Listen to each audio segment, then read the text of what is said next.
Hi everyone, it's Christine here from Ever After Paper Crafts, and today I have a super fun card to share with you. It's a very simple card, but it does use some Distress Oxide background and some masking, so I wanted to share those tips with you, and also share, today is release day for Craftin Desert Divas, and this is the last stamp set that we had to preview for you guys, and this is called Coffee Wizards, and how adorable is this stamp set? It is oh so cute. And so all of these stamps that have been previewed for you guys this week will be available today, which is Friday, at 3 p.m. Eastern Standard Time. So you will be able to pick up any stamp sets that you saw that you enjoyed. So let's go ahead and get started with this card.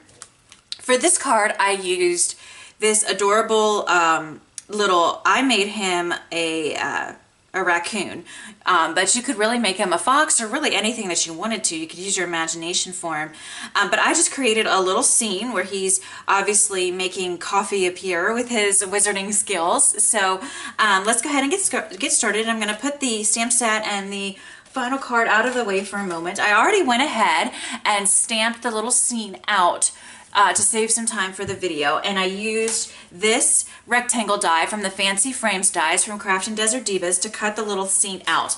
Before we start coloring, however, I did want to share with you how I did this, just in case you were interested. I did this with my Misty, and what I did was I just put, and I'm going to turn this paper over for just a moment so you can see better. So I just put this in the base of my Misty and arranged the stamps how I wanted them to appear, and then place them on the board. And that's kind of how just a quick kind of rundown of how I created the little scene with help from my Misty. Okay, so let's go ahead and get started.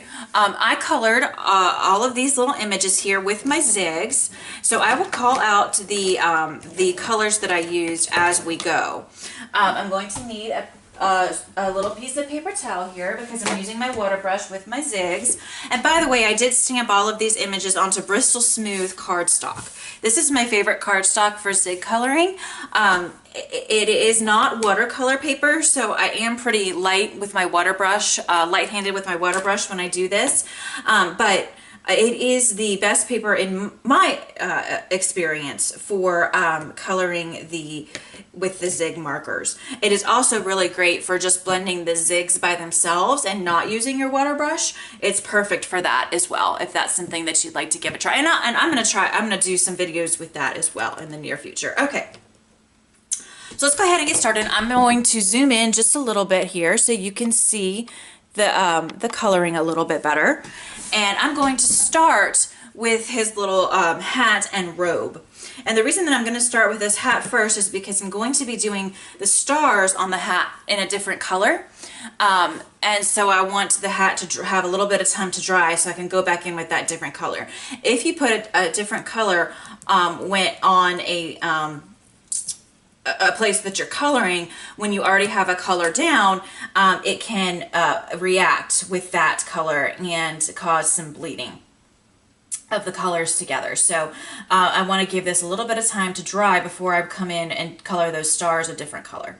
So I'm just using violet for just one color for his robe and for his wizard's hat here.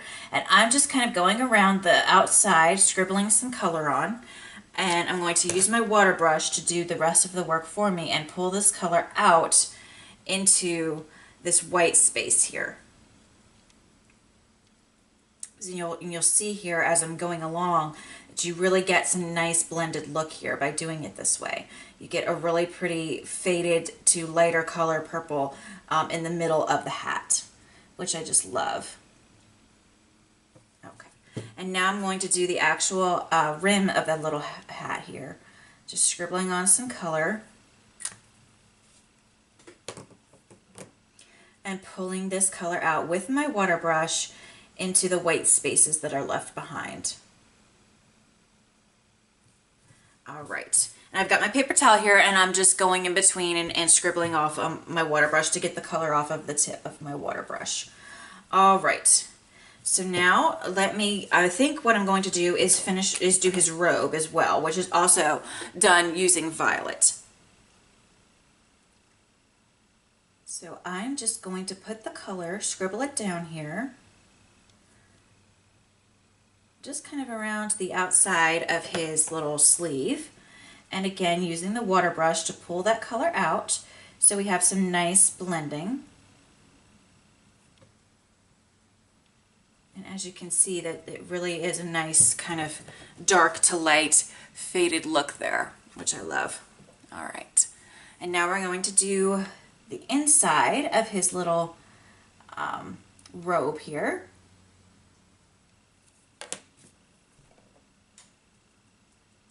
Just pulling that color out with the water brush, and in between, even though I'm using the same color, you'll still probably see me, and the paper towel may not be in the camera frame since I have zoomed in so much so you could see the coloring, but I will often rub off the tip of my water brush even though I'm using the same color. And the reason that I do that is because the purple will kind of, it will still get on the end, the tip of the water brush, and I don't want it to be too dark as I'm going in to blend the colors out.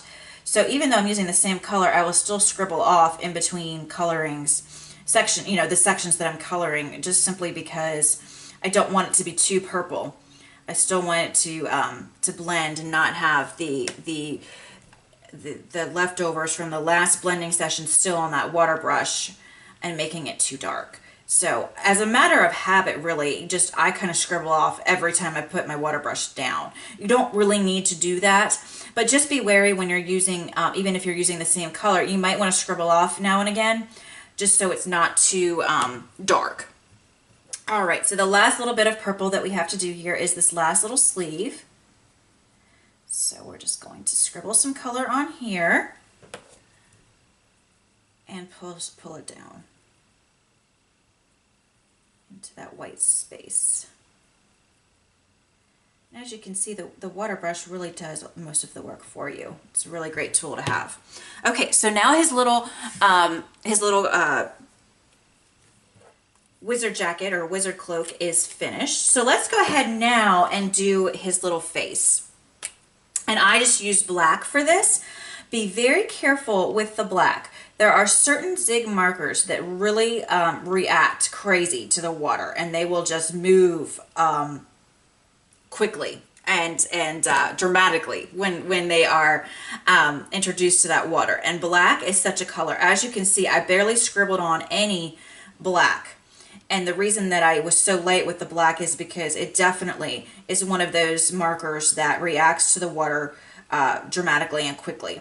So you really don't need to scribble a lot of black. If you do, you're going to find yourself having way too much color, and that's going to cause you to kind of go out of the lines or just have it too dark when you don't want it to be quite that dark. So I was very, very light with my black, as you can see, and I still have very nice coloring all around here.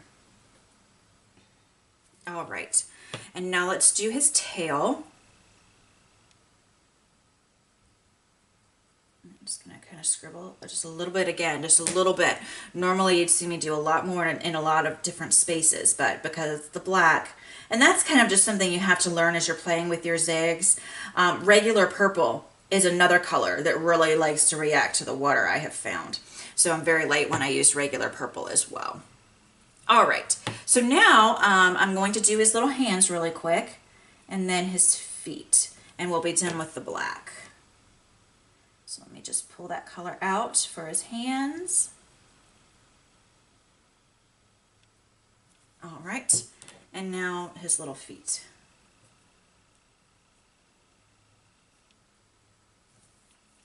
I'm just being very light with the black as I scribble this on here and then pull it out into the white spaces. All right, there we go. So now the face, the bottom portion of the face and the top portion of the tail would really be white, but nothing is super white. So I wanted to go ahead and just do a little bit of light gray, just to put a little tiny bit of color there. So it had a little bit of color to it, but still represented a white look. if that makes any sense. You could also do like a light blue. It would be the same, for example, if you were coloring a wedding dress or something, you know, where it's obviously white, but you want to put a little bit of color to it. And so you use like a light blue or a light gray to do that. So that's what I did there. And now I want to color his wand. And for his wand, I think I'm just going to use a dark brown for his wand. So I just kind of scribble just a little bit of color. It's a very thin space, so you want to be careful with the thin spaces. Because you can kind of go outside of the lines by mistake if you're not careful. Okay, there we go. And now I'm going to use yellow for the little belt around his robe here. And I'm not even going to use the water brush because it's such a small space. I'm just going to leave it as is. Now there's a little bit of color that got into his right glasses, the right portion of his glasses. So I'm using clean water from my water brush to push that water out and then blotting it with a paper towel. All right, so now it's time for the little stars on his hat. And I'm going to be using brown and yellow. So I'm first going to take brown and literally just dab a little tiny bit of that brown color. Nowhere in particular, just a little bit of that color on the stars. And then I'm going to take yellow and blend that out. And I'm not using my water brush on the stars. By using that brown, you just kind of, when you blend them together, you just get a slightly darker yellow color, and it's really pretty, I think. And then I scribbled off my yellow marker onto my paper towel just to get that little bit of brown off. Okay, so we are all finished with our little raccoon, except for coloring his little nose and the inside of his ears. And for that, I am going to use a light pink. And I'm just going to scribble a little bit down. I'm not going to use the water brush on the inside of his ears because it's such a small little space, but I am going to use it on his nose. And I'm going to pull that color up. There we go. Super cute. Now I'm going to take my black Jelly Roll pen. This is Sakura black Jelly Roll pen I got mine at Michael's, and I'm just going to color in just to darken his little eyes there. And then I'm going to take my white and just do a little dot to lighten up the little whites of his eyes there. Okay, so now we just have two more images rather to color. We have the little coffee bag, and then we have the little cup and saucer up here, the cup of sugar and the little saucer of milk and the little spoon. So I'm going to come up here next to do these, and I'm going to use just a light gray. Actually, I think gray might be better. Let me think for a moment. Yeah, I think that gray would be a little bit better for the spoon. Well, let's try the light gray. Contradicting myself here. Actually, yeah, the light gray looks great. So we'll use the light gray for the spoon. And then I use just kind of a lightish blue for the cup and saucer. And this color is actually just called light blue. And I'm just scribbling on some color here and pulling the color out.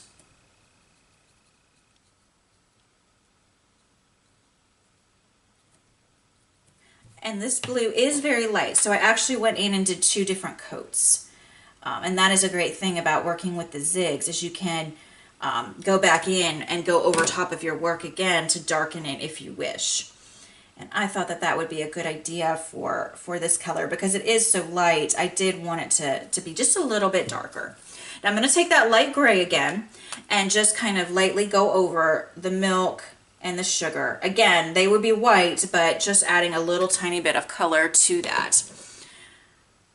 And then just going over that with my water brush to blend that out. Okay, now the last thing that we have to do is a little coffee bag.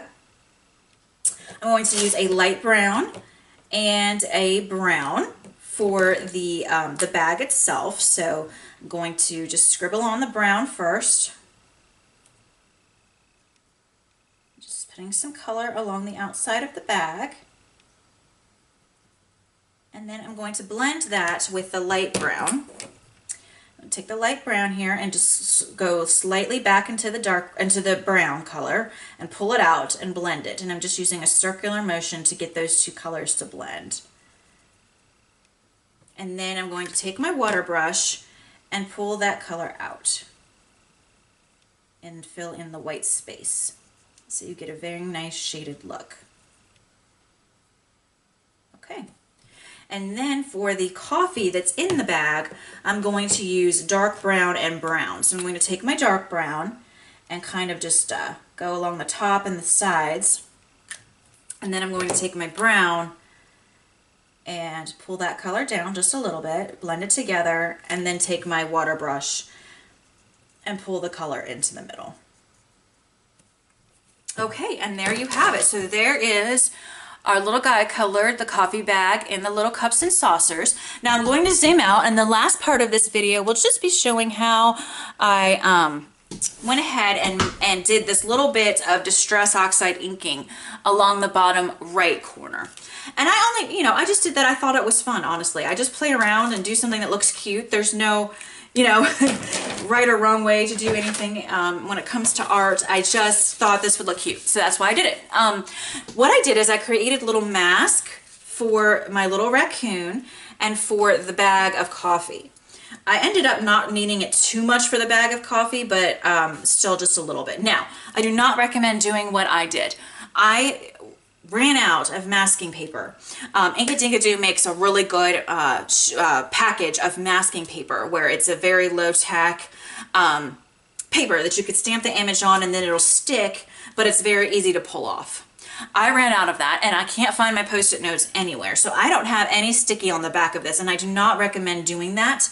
But I'm going to make it work and show you how I made it work without those supplies. But I definitely recommend at the very least having some Post-it notes in your craft space. And I do somewhere, but Lord knows where they are right now. So I just did it this way and I'll show you how I did it. But again, I do recommend having those other supplies handy.